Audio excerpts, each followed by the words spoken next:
Hello friends, and welcome to my channel. It has been a hot second. How have you been? I've been good and bad. That's how long it's been. I've been all the emotions. My name's Cass. I am here today to do the Midyear Freakout tag. I thought it would be a good idea for a video to do because I haven't talked to you about books in approximately all of 2020. So I thought this would be a good way to get back into it and a way for me to catch you up a little bit on what I've been reading in 2020. So far it's been a pretty good reading year for me. Anyway, I don't have a lot of the books here. A lot of the ones that I own, a lot of them I don't own physically, and the ones that I do own physically are mostly at my dorm. I'm currently at my parents' house and I haven't been able to go to my dorm much recently. Right, Midyear book Freakout tag. It's been a while, I'm a bit rusty. First question is also one that I find the most difficult, which is the best book so far. I've read a bunch of good books or books that I really liked, and I never know whether I should judge your best book objectively or not. I've chosen to go for objectively, I think, this time. I've chosen Lab Girl by Hope Yaron. I read this very recently, and it's incredibly good. It's a memoir of a woman, Hope Yaron. She is a paleobotanist, so she studies plant growth, and she shows her life as a scientist and her journey to becoming a scientist, with also some fun facts about plants that are basically metaphors for her life. I am not a very sciencey person, and some of the plant stuff was, and like physics stuff was, biology it was a bit over my head, but I understood most of it.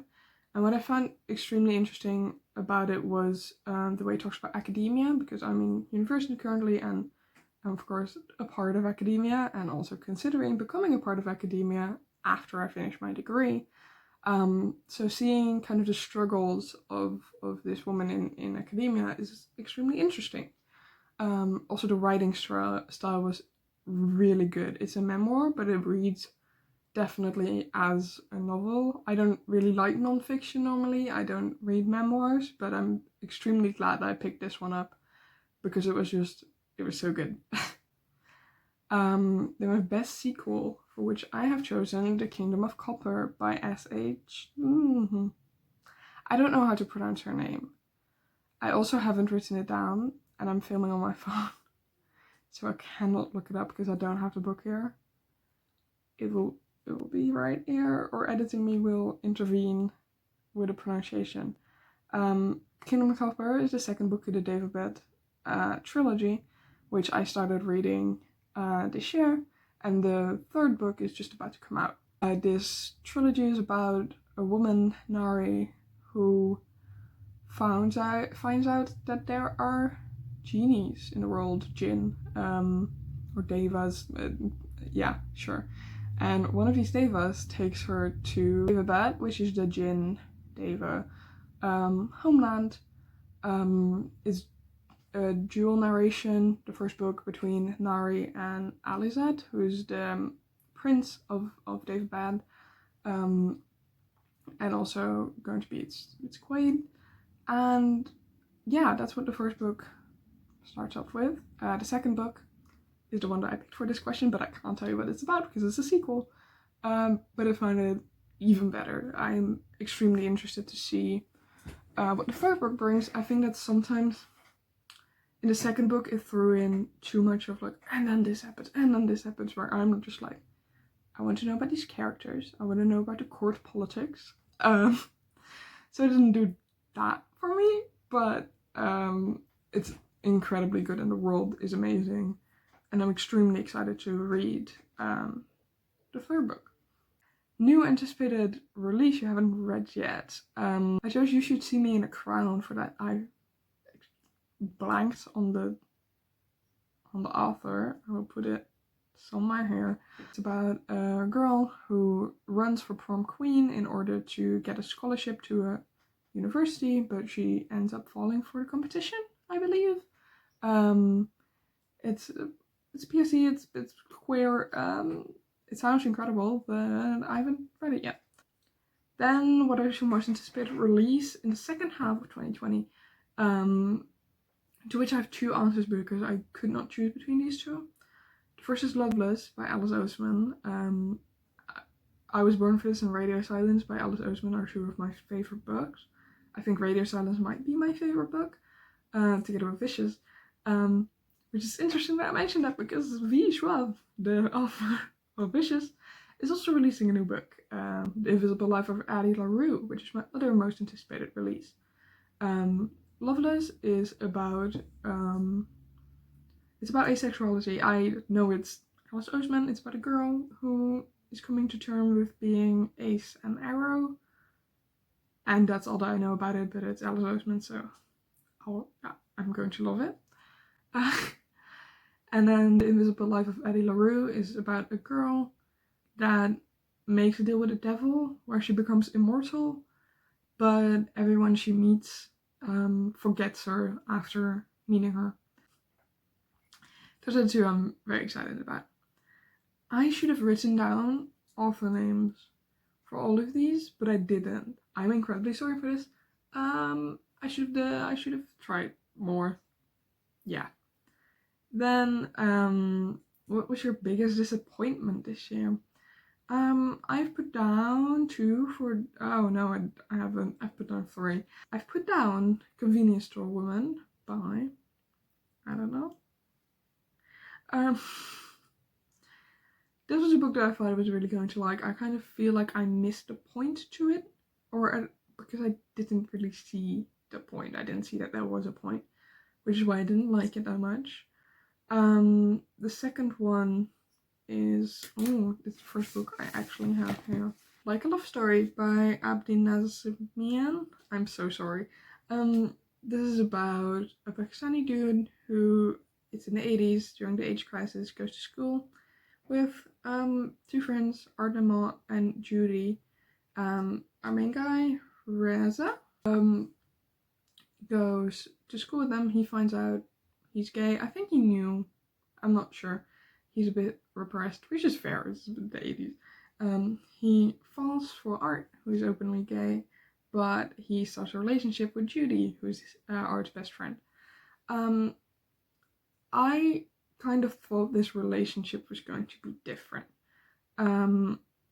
What I thought was going to happen was that he was first going to get together with Judy and then like slowly realize feelings for Art, and they were gonna like struggle with that.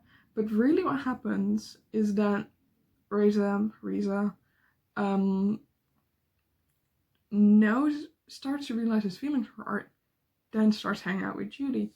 And I didn't like that because he was being just very deceitful, which I guess is the point of this book. I guess is the point.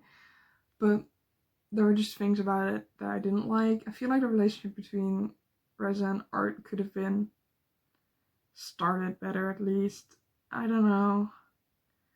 I had high hopes for this book is the thing, and they didn't meet them. And then the third one is I Love You Too Much by, I just didn't look it up. This is set in France, in Paris. It's about this boy, I don't remember his name. His parents have gone through a divorce, his mom has a new boyfriend, his dad might be gay. He meets this girl, Scarlett, who's a bit of a train wreck. It just follows the slide of his life, and I also just didn't understand the point of this, if there was any. Yeah, the setting was beautiful. I love Paris. But other than that, it didn't really do anything for me. Then biggest surprise. One of them is Lab Girl, because it's a memoir, which I don't normally read. And the second one is Pirate Air Home Trust by, I don't know, I haven't written it down. I haven't written any of these authors down. I'm sorry. I should have, but I didn't. Pirate Air Home Turf is a novella that I had never heard of before. I saw it on Tumblr. I think the author had a post where they're like, hey, this is free now. Donate if you want, but you can have it for free. So it's like, sweet, I'll download that and read it, sure. And I really enjoyed it. So then after I read it, came back to give it a donation because I first wanted to get it for free. But yeah, this is in the 1920s alternate New York, where people have powers. The love interest has fire powers. The main character is a spell Inkman, so he can use ink as like water bending, but can also like use his powers to forge basically everything because he changes the ink on things, and also to like read messages just by feeling the ink, like from far away, so perfect as a spy. And the main character works as a clerk in a jeweling store. The love interest briefly takes him hostage one day when he does like a heist in there and blackmails the main character a little bit into working with him on a bigger heist. It starts as blackmail, but really the main character could have left at any time, and it's just like, yeah, I'm along for the ride because he is a goner for the love interest who's very pretty. It has a good representation too. The main character is gender fluid, and the love interest is pan, and there's a bunch of other gender. It's just really cool. The whole atmosphere of it is really amazing. It's the 1920s America. There's flapper fashion. There's queer characters. There's a gang. There's a heist. There's this magic. It's very good. Favorite new author. I could put S.A. I'm so sorry, the author of the David Bed trilogy again, but I read Slaughterhouse-Five this year, which is a very famous anti-war book about a guy who time travels in and out of the war. Also, there's aliens. It's sci-fi. I cannot explain to you exactly what it is about. I just know that it's extremely good, and I really want to read more of Vonnegut now. Yeah, so that's that question. The next one is your newest favorite fictional crush. I don't really have any because I've been reading a lot of books with unlikable protagonists or unlikable characters recently. I think I might have to say like Zainab in David, or I don't know, maybe what's our brother called? Midyear in he's hot. Maybe, I don't know. In books, in podcasts, however, I've been getting into Wolf 359 a lot, and both Maxwell and Jacoby are very good. I have a thing with podcasts. I don't know if you get podcast crushes, but for me, my likability of the character really depends on how much I like their voice, because of course you can't really tell if someone's attractive in a podcast, but like some people have really attractive voices. So like Jacoby in Wolf, also Kepler in Wolf, but like he's so much of a dick that it is enough to disregard how nice his voice is. But Jacoby and Maxwell and Loveless in that podcast have great voices. Specifically Tim Stoker in the Magnus Archives. Oh, great voice, my dude. And there's someone else. Oh, fucking Juno Steele. Juno Steele is a new fictional crush. I couldn't say that properly. Juno Steele is my newest fictional crush, or Maxwell and Jacoby, but I don't know which one I listened to first, so I don't know which one's the newest. Newest favorite character. Again, a lot of unlikable characters. I really like Alizad in David Bed. Jacoby in Wolf, Juno Steele in Penumbra. for podcast. And I don't know if this is what I wrote down. I don't know if it counts. Diomedes in the Iliad. My roommate and I always joke about Diomedes together because he's such an unproblematic fit. Out of all the characters, sure, he's not unproblematic. He kills people, sure. But out of all the characters in the Iliad, Diomedes is the lad. He makes plans, he has good advice, even though Nestor fucking tramples over him all the time. He doesn't get murdered by the gods. He kicks gods' ass. Yes, ton of hubris. Definition of hubris. Book 5 of the Iliad, Diomedes fights the god. Definition of hubris. What you could also call it is a power move. He gets told to just stab Aphrodite if she tries to stop him. Does it. Stabs Ares. Tries to fight Apollo. I adore this man. And then Athena just goes, maybe stop now. And then he does. And he's fine. And he never gets punished for trying to murder all the gods. And then like later in the battlefield with Aeneas, they just trade armor. They just have a fun conversation. Is that with Aeneas? Or is it with Glaucus? I think it's with Glaucus. Never mind. He tries to kill Aeneas. Trades armor with Glaucus. And then like he is the best. Okay. So beside Achilles and Diomedes, Achilles and Ajax, he's the best warrior. He gets called in certain other texts as like fiercest warrior field, better than Ajax. But everyone like thinks he's pretty cool and unproblematic. And after the war is over, he just starts a city in Italy, and then he just becomes king there, and he hangs out. And then when Aeneas, or I don't remember if it's Aeneas or like the people fighting against Aeneas, ask him to like join their war, he's like, nah, I did that. No thanks. I'll just stay in my kingdom to be king and die peacefully. And like, we stand. So he might be my new favorite character.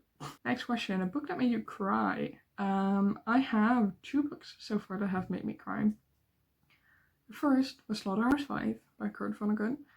My reading of this book, I picked it up, didn't exactly know what it was about, started reading it,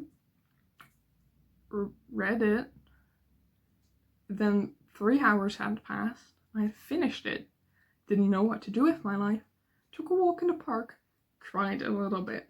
So I don't know if I actually cried, but like the emptiness I felt after I finished that book was definitely enough to warrant it on this list because I don't normally cry with books. And I think the same goes with there I actually cried.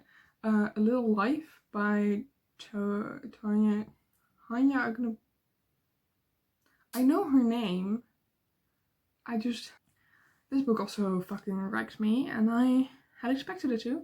I watched Kat from Paperback Dreams' reading vlog of this book, and I was like, yeah, sign me up for that. I remember being like sat on the couch in my living room in this house, my parents' house, and my whole family was just hanging out there because we were just having tea together. And I was reading, and I was just like crying a little bit, but also my whole family was there. It was incredibly funny. So that book made me cry. Do people know what A Little Life is about? What is it about? It's about these 4 guys who are friends in college, or roommates in college, and it just shows their whole ass lives. There's a lot of trigger warnings, it's definitely torture porn. I did still think it was very good. And it made me cry. Then the question is, the book that made you laugh. Pirate Our Home Trust, again, incredibly funny. I don't know if it means to be, yeah, surely it means to be. And then also, I just finished Mask of Shadows by Oscar de Muriel. I am currently filming a reading vlog in which I talk a little bit more about this. But this made me laugh a lot, and it's not a comedy, it's a mystery, but it's incredibly funny. Right, and the most beautiful book you bought. This might be a tie between The Kingdom of Black by Marie Lu, which I read recently. The other one I do have, it's Gods of Jade and Shadow by Silvio Monero Garcia. This book also I really enjoyed. It was up and running for best book so far. This is about a girl, I don't remember her name, Cassiopeia. This is also in the 1920s, Mexico. She lives as a servant in her grandfather's house. She's not respected there. She, one day, opens a chest that had the remains of a death god inside. A Mayan god. I don't remember his name, but it's fine. They go on a road trip quest for him to something's in here. For him to find and kill his brother who's murdered him and taken over control of the underworld. And it's about this girl, Cassiopeia, like traveling together with this god. They become friends. They like each other. Maybe more than friends, who knows? And also it's just like an odyssey. I think they call it a modern day odyssey, apart from the fact that it's not. I mean, it's in the 20s. Through Mexico, and it has a lot of Mexican culture and things. And the writing style is very beautiful. It's a very good book. I would definitely recommend this. I had never heard about it before I picked it up, but I'm very glad I did pick it up because it's incredibly good. And then the last question is, what books do you still need to read before the end of the year? I don't know. I don't really have any books that I feel I need to read, other than Loveless and The Invisible Life of Addie LaRue, which I mentioned. And also You Should See Me in a Crown. Like, those are ones that I want to read. There's a few more anticipated releases, like Empire of Gold again, and Cemetery Boys. And that's kind of it for the books that I feel like I need to read. I also am trying to reduce my physical TBR pile to 0 by getting rid of a bunch of books which are over there. That's why I look that way. But I think the only books I currently still have on my physical TBR: Frankenstein by Mary Shelley, The Hitchhiker's Guide to the Galaxy by Douglas Adams, and there's one book next to that. It's called Nephilim by John and Carol Barrowman. But that is the second book in the series, of which I don't have the first one. So I don't know if I'm going to read that one. Those are the only ones on my physical. Oh, and Discworld series by Terry Pratchett I want to start is on my physical TBR. I'm trying to imagine like what my other shelf looks back in my dorm. The Little Friend by Donna Tartt. I know that there's one more book on that shelf, but I have no idea what it is. I also want to read Dracula. That's a book I want to read. Other than that, I'm just going to see what I fall upon and what I like. So that's the end of the mid-year book Freakout tag. I'm glad you joined me. Yes, it has been 4 months since my last update, but I am excited to get back into the YouTubing. I've summer now, holiday, so I have some time to make more videos. I'm working on, to get away this one, on 3 videos at the moment. Hope you stick around for that, and I will see you again at some point. Goodbye.